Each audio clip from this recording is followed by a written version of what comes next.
যে এখানে যে ফ্রিজটি দেখতে পাচ্ছেন এটা হচ্ছে একটি মালটার জুস বানানো হয় একেবারে ফ্রেশ। আমার হাতে দেখতে পাচ্ছেন আমি আরও একটা নেবো। এখানে হচ্ছে কার্ড পাঞ্চ করলে $2 কেটে নিয়ে যায়, তারপরে কিন্তু অটোমেটিক্যালি প্রসেস শুরু হয়ে যাবে এখানে। এটা তো হচ্ছে টোটাল 4 পিস মালটা দেয়। 4 পিস মালটা দিয়ে হচ্ছে অটোমেটিক্যালি সম্পূর্ণ মেশিনের সাহায্যে হচ্ছে এই জুসটাকে বানানো হয়। তার পাশে এখানে হচ্ছে প্রোটিন শেক সব কিছু কিন্তু পাওয়া যায় এই ফ্রিজের ভিতরে।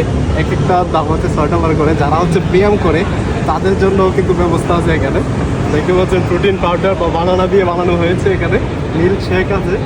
$6 থেকে $7 হচ্ছে এটার দাম। আর এদিকে হচ্ছে এটা হচ্ছে প্রসেস করে এদিকে হচ্ছে ফ্রিজিং করে রাখা হয়েছে।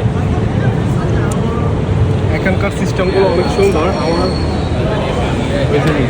99% কমপ্লিট হয়েছে এটা। আর এই দিক দিয়ে দেখুন অটোমেটিক্যালি ওপেন হয়েছে। সো আমরা কাপটা নিয়ে নেব। আর এটার যে স্ট্রো আছে এদিকে প্রেস করলে হচ্ছে স্ট্রো বের হয়ে আসবে। সুন্দর এখানকার এই সিস্টেমগুলো।